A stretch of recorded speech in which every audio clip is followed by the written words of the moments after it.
from Sri Sai Degree. So in the Gauss theorem సంబంధించి first application గురించి వచ్చేది.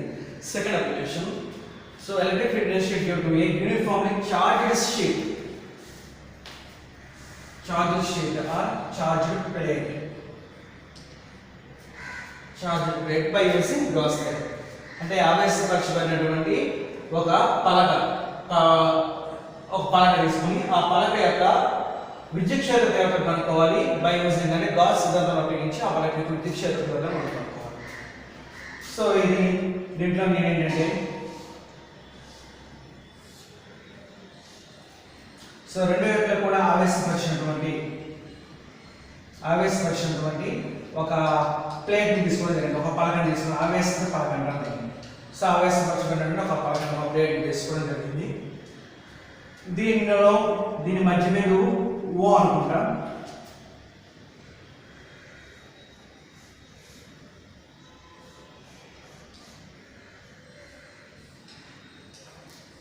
So ఈ పలకంలో మనం తీసుకున్నప్పుడు దీని నుంచి ఓ నుండి సమాన దూరంలో రెండు బిందువులు కన్సిడర్ చేస్తాం. ఒకటి పి అనుకున్నాను, ఇంకొకటి క్యూ అనుకున్నాను. ఓ నుండి సమాన దూరంలో.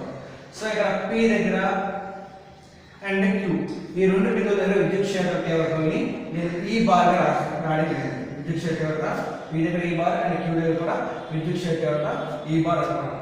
ఓకే, సో ఇక్కడ మనం ఒక ఆవేశపరచబడినటువంటి ఒక పలక తీసుకున్నాను. ఆ పలక యొక్క మధ్య బిందువు ఓ అనుకున్నాను. ఓ నుంచి సమాన దూరంలో రెండు బిందువులు మనం కన్సిడర్ చేసినట్లయితే ఒకటి పి అనుకున్నాను, ఇంకోటి క్యూ. సో దాని యొక్క ఆ బిందువు పి క్యూ బిందువుల దగ్గర విద్యుత్ క్షేత్ర తీవ్రతలు ఎలా ఉన్నాయో మనం ఫైండ్ అవుట్ చేయాలి.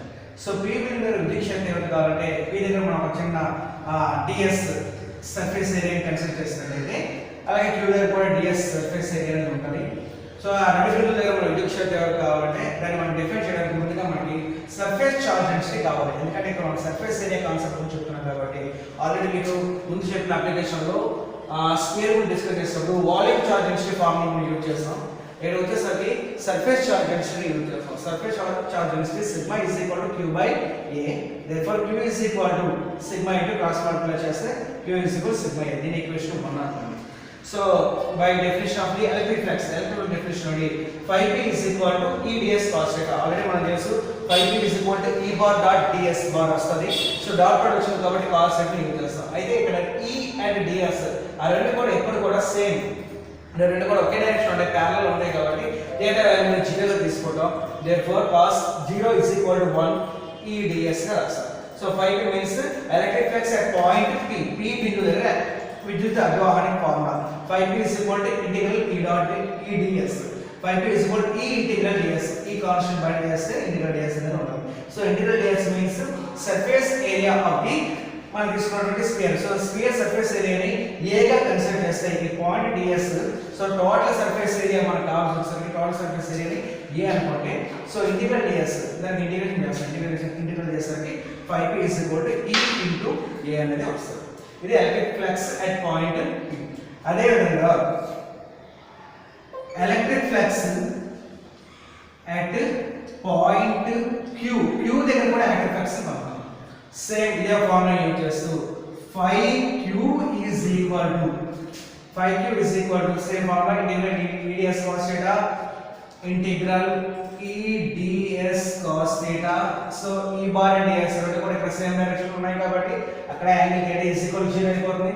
సేమ్ ఈ విధంగా మనం డిరైవ్ చేసినట్లయితే డైరెక్ట్ గా మనం ఆన్సర్ రాస్తాను. 5q is equal to e into దాని యొక్క ఏరియా కూడా ఇంటిగ్రల్ ds వస్తుంది. ఇంటిగ్రల్ ds మీన్స్ a గా రాస్తాం. 5q is equal to e. ఇక్కడ 5q వచ్చే 5e వచ్చే. సో మనకు టోటల్ ఫ్లక్స్ కావాలి. therefore total flux. So total flux 5 is equal to add చేసేయండి 5p plus 5q ని యాడ్ చేస్తాం. So 5 is equal to 5p means ea and 5q means ea. అది కూడా సేమ్ వాల్యూస్ కాబట్టి so 5 is equal to 2ea. దీని equation number 2 అంటాం. So ఇది total flux of the charges sheet, uniform charges sheet. ఈ sheet యొక్క అంటే పలక యొక్క మొత్తం అభివాహం 5 is equal to 2ea. So అదే విధంగా మనం గాస్ థియరం అప్లికేషన్ లో అప్లై చేస్తాం కాబట్టి by using Gauss theorem Gauss law formula 5 is equal to q by epsilon. So here small q and capital letter రాయొచ్చు, ప్రాబ్లం లేదు. So So phi is equal to q by epsilon naught. So q means from equation 1 q is equal to sigma a. Therefore phi is equal to sigma a by epsilon naught. From equation 1 నుండి రాస్తాను. 1 place లో 1 నుండి q is equal to sigma a వచ్చింది కాబట్టి phi is equal to sigma a by epsilon naught. ఇది equation number 3 అండి. So compare equation 2 and 3. From equations 2 and 3, 2 3 నుండి 2 3 లో లెఫ్ట్ హ్యాండ్ సైడ్ రెండు కూడా 5 కాబట్టి ఈక్వల్ కాబట్టి రైట్ హ్యాండ్ సైడ్ రెండు వాల్యూస్ ని ఈక్వల్ చేసేయండి. So 2EA is equal to sigma a by epsilon naught. So ఇక్కడ a క్యాన్సిల్ అయిపోతుంది. E అనేది వచ్చేసరికి E is equal to sigma by 2 epsilon naught. So ఇది విద్యుత్ క్షేత్ర తీవ్రత ఎక్కడంటే యూనిఫామ్లీ చార్జ్ షీట్ అంటే ఏకరీతిగా ఆవిష్కరించబడినటువంటి ఒక పలక యొక్క విద్యుత్ క్షేత్ర తీవ్రతకు సమీకరణం ఏంటంటే E is equal to sigma by 2 epsilon naught. అదే మనకి ఏదైనా ఒక హ్యాండ్ అడిగాడు అనుకోండి, మనకి ఏదైనా ఒక హ్యాండ్ కావాల్సి వచ్చింది అనుకోండి, లేదా అంటే P బిందువు దగ్గర కానీ లేదంటే Q బిందువు దగ్గర కానీ లేదా ఒక బిందువు దగ్గర మనం అడిగినట్లయితే అప్పుడు విద్యుత్ క్షేత్ర తీవ్రతకి సమీకరణాన్ని E is equal to sigma by epsilon naught రాస్తాం.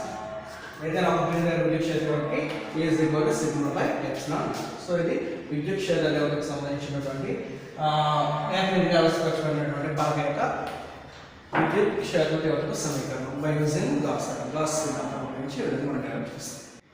So next one differential form of Gauss law. Gauss నియమం యొక్క అవకలనం. గాస్ నియమం యొక్క అవకలనం ఏంటంటే దీన్ని మనం డెవలప్ చేయడం కోసం గాస్ నియమం తీసుకుందాం. Gas law definition by definition of Gauss law phi is equal to integral E dot ds is equal to q by epsilon naught. ఇది గాస్ లా. సో ఇక్కడ మనం phi కి formula electric flux formula phi is equal to E dot ds integral and phi is equal to q epsilon కాబట్టి flux and gas లా విద్యుత్ అభివాహము మరియు gas ని మనకు సంబంధించినటువంటి ఫార్ములా ఇక్కడ రాయడం జరిగింది. phi is equal to integral E dot ds and q by epsilon naught. అయితే ఇక్కడ దీని నుంచి ఈ ఈక్వేషన్ మనం యూజ్ చేస్తాం, మనం డెరైవ్ చేస్తాం. అయితే మనకి volume charge density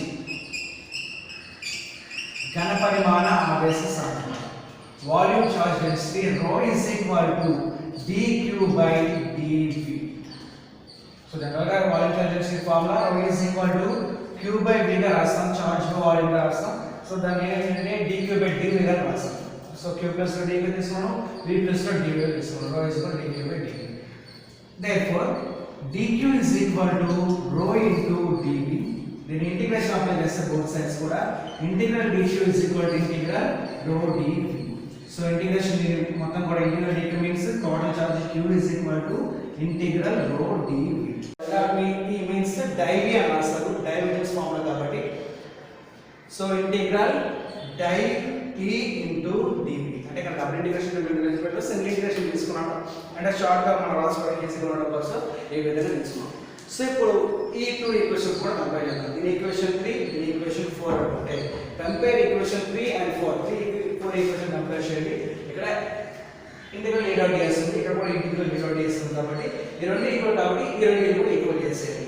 Therefore from equation 3 and 4 integral rho dv by epsilon naught is equal to integral div e into dv. So ఇక్కడ dv క్యాన్సిల్ అయిపోతాయి, ఇక్కడ rho ఉంది, ఇక్కడ ఇంటిగ్రేషన్ ఉంది కాబట్టి అక్కడ కూడా క్యాన్సిల్ చేసేయచ్చు. So rho by epsilon naught is equal to div e లేదా div e is equal to rho by epsilon naught. Div e is like as del dot e is equal to rho by epsilon naught. So this is the differential form. Div e is equal to rho by epsilon naught and write లేదా del dot e is equal to rho by epsilon naught. This is the differential form of Gauss law.